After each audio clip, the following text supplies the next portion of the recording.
What is going on, people inside the internet machine? Welcome to episode 64. Before we go out and do some game hunting today, got a package in the mail. Very grateful fellow YouTuber, has an excellent channel, about 1,200 subscribers. Canadian Retro. Check him out. Link will be in the description down below. He saw one of my past pickup videos and he asked if I still needed this. And he was like, dude, just give me your address. I'll send it right away. Apparently he had an extra copy of it. So, yeah, we're definitely happy to add this to the collection. So we're going to open it all the way from Canada to the USA. All right. Oh, I'm glad I didn't cut that right down the middle, man. There's a note. All right. Slide that up there. It says, hey Chris, that's me. That's my name. Glad this is going to a great home to help complete that game that was missing a disc. I've held on to it for years, since I started collecting really, and knew it would find a home eventually. He says, I enjoy your channel and I'm really pleased to help out and bring order to the universe. That's funny. Keep up the excellent work on your channel and I look forward to your next upload. Look forward to your next upload. I can read. Cheers, Canadian Retro. So, man, thank you so much. Let's open this bad boy. I can't figure out the bubble wrap, man. All right, there we go. Oh, you got tape on it. You went tape and bubble wrap. I see what you did. All right, man. So, in a pickup video, I don't know, a couple episodes ago, picked up some PS1 games. I'm looking for, where's my copy of it? Oh, is it down there? I don't know. Anyway, Canadian Retro was kind enough to send me Resident Evil 2 Disc 1 for the PlayStation 1. So we will add that to the collection. And now we've got Resident Evil 2 for the PlayStation 1 complete. That's actually my first Resident Evil game for the PS2, so always have that memory of Canadian Retro helping me out, and that disc is in really good shape. So, all right, man, that's how you start off an episode. Let's go game hunting. Thanks again to Canadian Retro. Now let's go game hunting.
Alright guys, we're back. Just for housekeeping, here's that Resident Evil 2. Here is my copy of Resident Evil 2. We are putting the disc in the case. Oh, look at that. Looks so pretty in there with the Manuel. And there is disc 2. Thank you again, Canadian Retro. I really do appreciate it. Alright, so first thing we did this week was we made a trade. So this is what I traded. That copy of Donkey Kong 64 that was a little rough around the edges. A Nintendo 64 with expansion pack. You know, hookups in one controller. I would say the controller was in decent shape. To a guy that, let's see, he had some GameCube games, so I traded straight up for these GameCube games. All of them are complete. If you total them out, they're worth more than Donkey Kong 64 and a Nintendo 64 with Donkey Kong 64, I should say.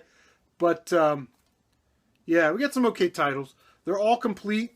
The first one is Super Monkey Ball 2. I have all of these titles, so these are all up for resale or trade. Mario Golf Toadstool Tour.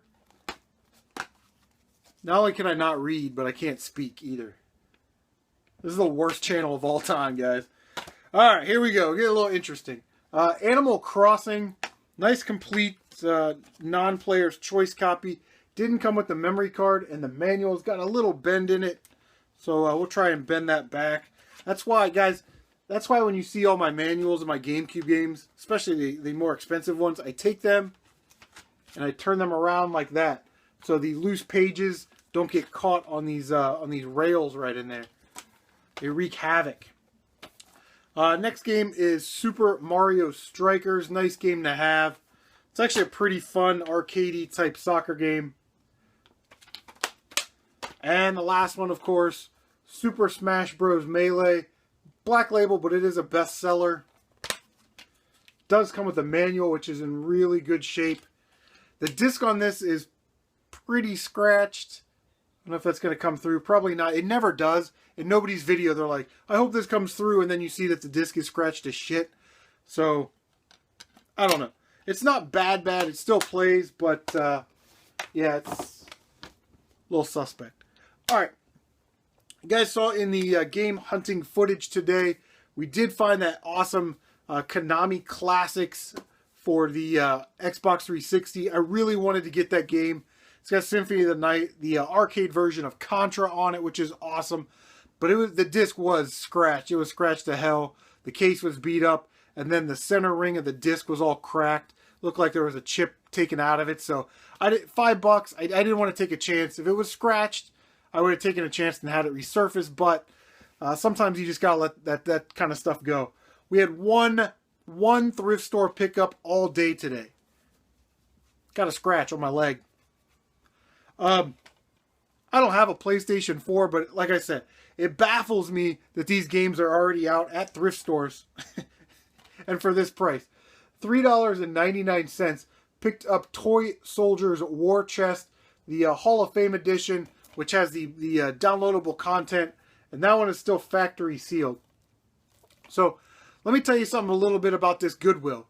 Their PlayStation 1, PlayStation 2, PlayStation 3 games are all $4.99, but a brand new factory sealed PlayStation 4 game is only $3.99. I don't know. I don't know how to figure out thrift stores. I don't know how to... I can't even get in their brain. Alright. So we did go to Half Price Books, stopped by the old Half Price Books. I was kind of dumbfounded, which is usually the look that I have on my face, kind of like this, to see these games in the $2 clearance bin, but okay, we'll take it. First one was Aliens Colonial Marines for the 360 there.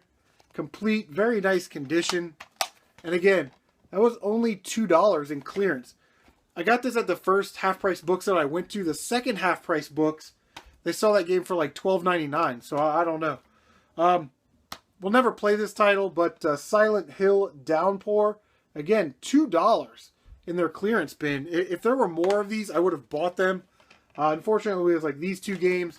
I think there was an Assassin's Creed game, and then, you know, a bunch of sports games, Guitar Hero games. Saw it sitting on the stack there. it's amazing how this stuff just sits there. I don't know. Right on the top of the stack, I didn't even manipulate it. Mega Man X4 for the PlayStation 1 for $9.99. A nice black label version. Very, very, very nice condition.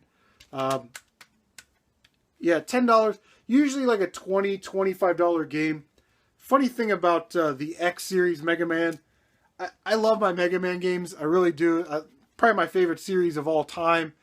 But I don't know if we're going to keep this one because I have Mega Man X on the GameCube in the collection. So chances are I'm going to hold on to it and just keep it just to have it.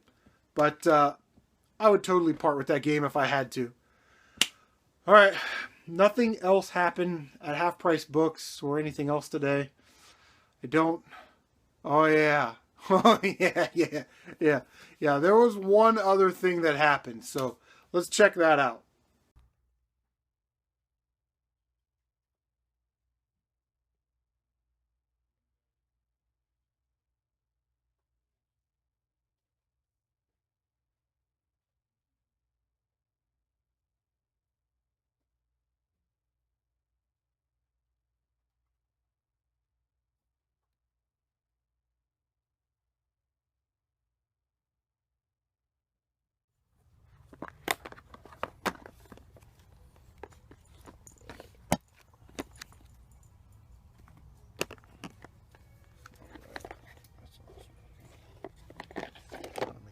North American version. Yeah, Seth Jacobs, man, is kind of weird because, you know, he wrote on all of his games in the previous episodes, had them in the collector's cases there with the manuals, and there weren't any heavy hitters, man. There were no Marios, no Mario Parties, no Zeldas, no Conkers, no anything. So I knew that Half Price Books might have been holding back or they hadn't put games out yet. So I definitely checked, you know, again and again and again to see what was going on in there. And like I said, 60 Formula, this one's for you, bro. If you don't know who 60 Formula is, check out his channel. Link is in the description down below. He would be categorized as an N64 super collector. He's got a ton of games in the box. He just did a collection video of his factory sealed blister package controllers. He's got a Blockbuster Pikachu Pokemon Snap kiosk thing that he did a review on. But one of the other things he does on his channel that's really cool is he does sort of unboxings, gives information, kind of a pricing on some of the rare, harder to find games in the N64 collection, like Sculptor's Cut or Bomberman Second Attack, Snowboard Kids, that kind of stuff. And this game was actually featured in one of those videos, and it is Super Bowling for the N64. Now, I knew that this was more of an obscure game because I do collect N64, but I really didn't realize how uncommon it was or how rare it was until I watched 60 Formula's video. So here we go. I'm going to open this very, very carefully. The first thing that is in there is the manual. Now, since 60 Formula's video on this game, the price has actually gone up a little bit. It's going complete in box like $500 now on the eBays, with the cartridge being worth about $100, $110, and I think on August 11th or something, one sold for $149.99, just the cartridge. Which means that if Seth hadn't written his dumb name on both sides of this manual would be, I don't know, somewhere in the $150 range or so. 60 Formula, if you know more about it, put a little link in the, or put a comment in the description. It's in really good condition if you look at the corners. It's got a little ding right down here. But other than that, very nice condition. And I knew that I could probably flip that manual and make the money back on the cartridge. Let's take a look at the cartridge. Right there. And label is nice and crisp. No bending, peeling, no stains. It's actually one of the nicer cartridges I think I've had my hand on. On the back, of course, in typical Seth Jacobs fashion, he had to write his name on the back.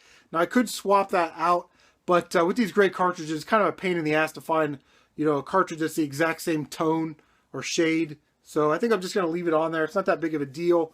And the pins are, you're not going to be able to see that, but they're really, really good shape. Very nice condition cartridge. If you guys don't know anything about Super Bowling, it came out on the Super Nintendo in 1993. It was released on the N64 in Japan in 1999. And then about January or February, it actually got a release in North America. But as you know, by that time, the GameCube was already out. So they didn't really produce that many of these because it was the end of the N64's lifespan. Like I said, the GameCube was out. And because it's a bowling game, obviously it didn't sell very well. So happy to add that to the collection. Guys, we may have something in the works for later today. If you see the footage, then it happened. If you're not seeing this, well, then you're not seeing this and it didn't happen. So, all right. We'll see what happens. What is up, guys? Obviously, the video is still rolling, so I went and picked up that item today. I'm sitting here at work in the parking lot. I go in at 9 o'clock. Got here a little early. As you can see, it's 8:22 in the PM. I'm really excited to add this item to my collection. So we'll check it out tomorrow. All right, guys, we had a very long, arduous night of work. 7:03 in the morning. Like I said, man, the item that I want to show you is, it's a pretty cool item. It's an item I didn't have when I was a kid. And I got a really good deal on the item. The item is worth about twice as much as I paid for the item. So when we get back to the crib, we're going to take a look and we're going to see what this item is. And I'm sure if I say item one more time, somebody's going to come through the screen and dick kick me or something. So let's just get right into it. Saw this on OfferUp, and the guy wanted $100 for it, which is a pretty good deal. But it was in the toys and games section, not the collector section or the electronics or the video game section. And it had been posted for like 2 months. Like I said, $100 for this actually isn't a bad deal. So I started to watch it, hit the little watch thing so you could kind of monitor it. And sure as shit, on Sunday, I got a little thing, the bells and whistles went off on the OfferUp app, and it said price reduced. So he reduced the price to $75. I immediately messaged him and said, hey man, could you do 65 on that? And he said, I can do 65 for sure. Just can't do it today. He had an anniversary that came up. And then Monday he was like, let me know. So I emailed him or whatever. He never got back to me. Kind of went back and forth. I finally told him, I said, look, dude, if you want to sell me this item, I really want it. But I need to have it by Wednesday at noon because I work third shift. So, I'm not going to have any more time off until the following Monday or Tuesday. And he was like, yeah, just tell me when and where. I said noon at this place. He was like, I'll be there for sure. So he shows up and he brings me a Nike shoebox, which is awesome because I love Nike. Who doesn't love Nike? But fortunately for us, there aren't Nikes in here. But for $65, we picked up, oh boy, hope it doesn't fall out. I'm going to get pissed. Picked up a TurboGrafx 16, man. Definitely excited. Like I said, get ready to fall off there. There's the console. It's a little dirty. We'll clean that up. It does come with the back plate there, which is always good to see. Yeah. So we got the console. We got 2 games. Keith Courage in the Alpha Zones, which we tested it, fired right up, no problem. And then Sports TV Basketball. Not the most exciting of titles, but 2 games with our TurboGrafx for $65. Awesome. Came with one controller. Works flawlessly. I'd never had a TurboGrafx before, but this controller feels really good. So yeah, excited to have that. Came with the power cord, and then it came with the AV cable, right? So I'm kind of looking at it before I bought it, and I saw that there was a ton of tape right here.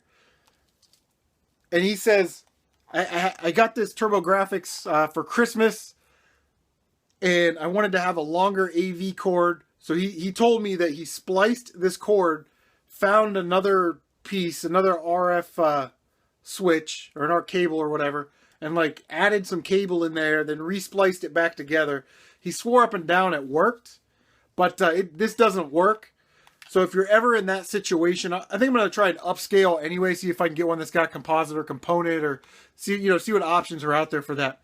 But if you ever come across the TurboGrafx 16 and it doesn't have one of these pieces and you don't have the money to buy it, don't fret, because a Sega Genesis Model 1, RCA to, I think I call it RF, but RCA to coax is the exact same cord.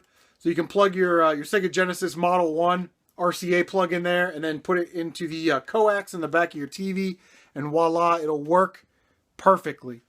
So I've never owned a TurboGrafx before. I'm excited to have one. As you can imagine, especially in this condition. It's really good condition. Fired up on the first try. We were playing little Keith Courage yesterday, my son and I. That's pretty badass right there. Just needs to be cleaned. But everybody has a guy down the street or some other dude in the block that always got good shit. And for our neighborhood, that was Mike Burns. He was a single child. His parents were educated, a little bit well-to-do, and they could afford to buy anything. So, we're getting Game Boys. He's getting, Game Gears and the Turbo Express and, the Lynx and all that stuff. We're getting, Super Nintendos a year after they come out. He's getting TurboGrafx 16, the week it comes out. And I was like, hey, man, it's kind of cold outside. You want to go inside and play some TurboGrafx? And he's always like, nah, man, why don't we stay outside and play some football? And it's like, come on, bro. So definitely excited to have the TurboGrafx 16 add to the collection. The games are expensive as shit, so I don't know. Okay, guys, that is going to do it for the pickups for this episode, but it is not the end of the episode. Came up with a little idea. I like to test it out right now with the audience that's watching, and it's basically my new segment called What You Been Tubing. So What You Been Tubing encompasses 4 categories. The first category is this.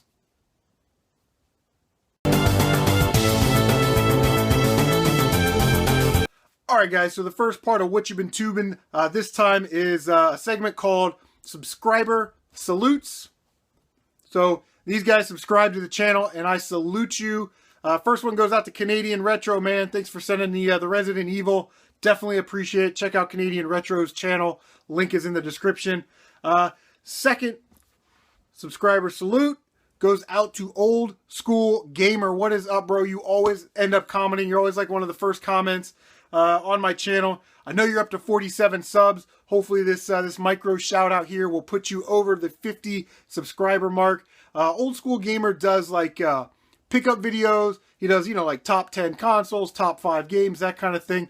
He just picked up a Raspberry Pi. He and his dad are going to build a arcade cabinet with the Raspberry Pi emulator thing all in there. So that'll be a very cool process to watch as it moves forward. So, bro, thank you so much. Third subscriber salute goes out to the Walking Dead fan 1206. Just had his 30 subscriber contest and has content on his channel. Like I said, he had a 30 subscriber contest. He kind of plays these kind of games where he's like, well, if I were a Simpsons character, which Simpsons character would I be? So that is definitely cool. Again, another guy that usually is one of the first to comment and has been with the channel for a long, long time. So thank you guys so much. Moving on to our next segment.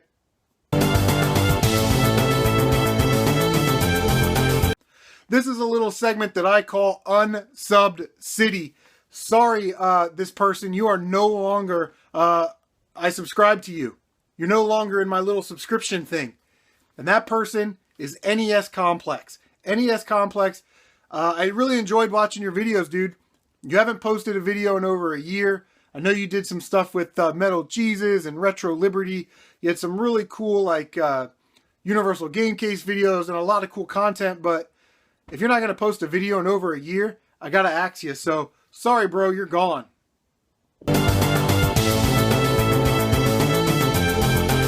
Alright, guys, the third category in What You've Been Tubing goes out to Subbed for Sure. Now, this is a channel that I came across. Watched one video, subbed right away, man. I've been kind of watching the backlog. And that guy is Consoltronix from across the pond. Consoltronix has a cool channel. The video that I watched was Super Nintendo versus the Mega Drive, the Sega Genesis, and Super Nintendo kind of battle royal type thing.